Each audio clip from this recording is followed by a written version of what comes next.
Ito mga kabay yung ano, bulaklak. Ayan o. Tapos may mga pagkain siya o. Ito malapit lang to sa BPI mga kabay. Ayan.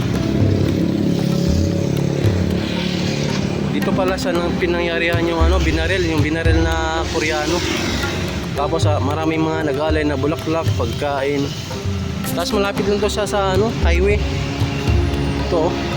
Ito yung kalsada.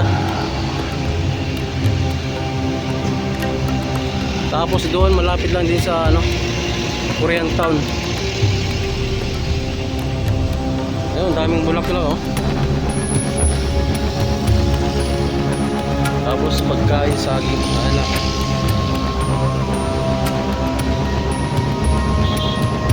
Ito pa rin yung bangko, BPI. Harap lang siya. Tsaka full massage.